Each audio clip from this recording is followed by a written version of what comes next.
कि new pension scheme, old pension scheme तकनीकी विषय है, इसमें कर्मचारी भी विभाजित हैं।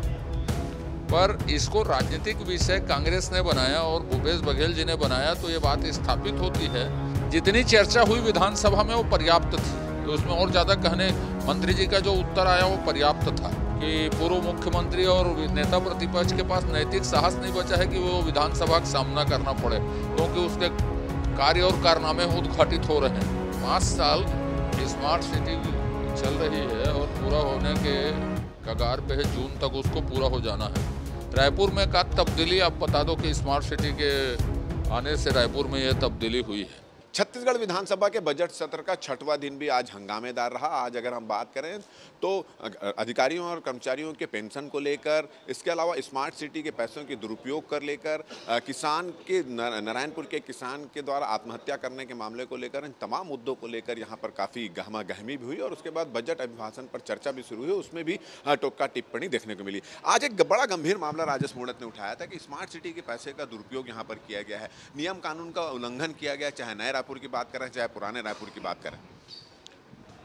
5 साल स्मार्ट सिटी चल रही है और पूरा होने के कगार पे है, जून तक उसको पूरा हो जाना है। रायपुर में का तब्दीली, आप बता दो कि स्मार्ट सिटी के आने से रायपुर में यह तब्दीली हुई है। एक आध बता दें, वो कांग्रेस सरकार का पॉकेट मनी है।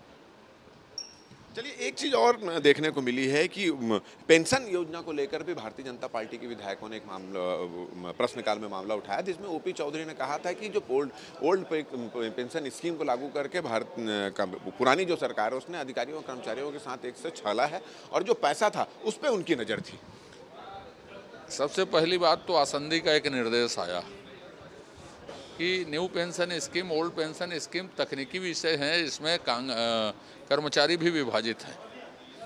पर इसको राजनीतिक विषय कांग्रेस ने बनाया और भूपेश बघेल जी ने बनाया, तो ये बात स्थापित होती है कि जिस मुद्दे पर सर्वसम्मति नहीं है, एक ही मुद्दे पर कांग्रेस में सर्वसम्मति थी, किसी तरह से 19,000 करोड़ रुपया जो केंद्र सरकार के पास है वो छत्तीसगढ़ को मिल जाए, तो उसको हम इधर उधर खर्च कर लें।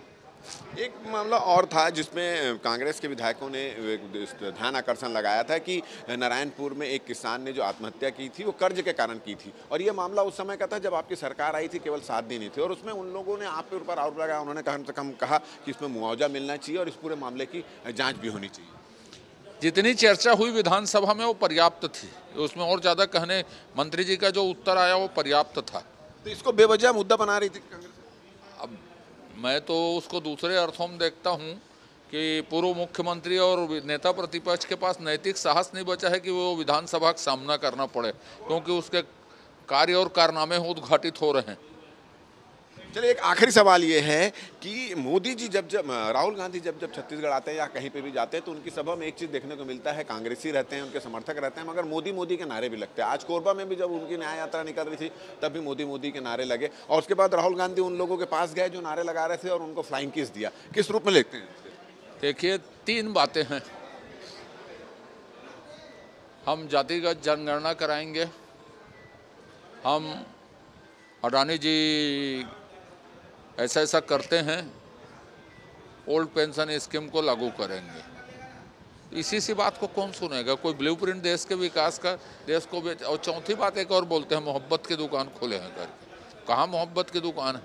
तो ये घिसी पिटी बात को कौन सुनेगा भाई? यहाँ दम से मोदी जी श्वेत पत्र जारी करके उस पर चर्चा कराते हैं, ऐसे दम से बात करनी चाहिए ना। अब फ्लाइंग किस का जहाँ तक सवाल है, तो उसकी फ्लाइंग किस में दम नहीं है, दम जिसमें है वो दे तो मान जाएं। चलिए, ये थे अजय चंद्राकर जी, और अपनी बातों को अपने अंदाज में कहने का इनका एक तरीका होता है, और उन्होंने कहा कि राहुल गांधी की वही घिसी पीटी बातें सुनकर अब लोग बोर हो चुके हैं, कांग्रेसी भी बोर हो चुके हैं, और शायद यही वजह है कि दमदारी के साथ श्वेत पत्र जारी करके और पूरी तथ्यों के साथ बात करने वाले मोदी जी को लोग पसंद करते हैं, और यही वजह है कि राहुल गांधी जहाँ जहाँ जाते हैं, चाहे कोरबा की बात करें और कहीं जाते हैं, तो वहाँ पर मोदी मोदी के नारे भी लगते हैं। और साथ ही साथ उन्होंने कहा कि विधानसभा में अगर पिछले 6 दिनों की बात करें तो कांग्रेस कांग्रेस ने जिन जिन मुद्दों को लेकर उठाया है और जिन जिन मुद्दों को लेकर बाइकाट किया है, उससे ऐसा लगता है कि उनके पास अब कोई मुद्दा नहीं रह गया है और बेवजह के मुद्दों को उठाकर सदन का समय को बर्बाद करना चाहते हैं। हमारा ये वीडियो आपको अच्छा लगे तो ज़्यादा से ज़्यादा इसको शेयर करें, सब्सक्राइब करें और अपना सुझाव हमको देना ना भूलें। और मुझे और मेरे कैमरामैन रमाशंकर को दे इजाज़त। नमस्कार।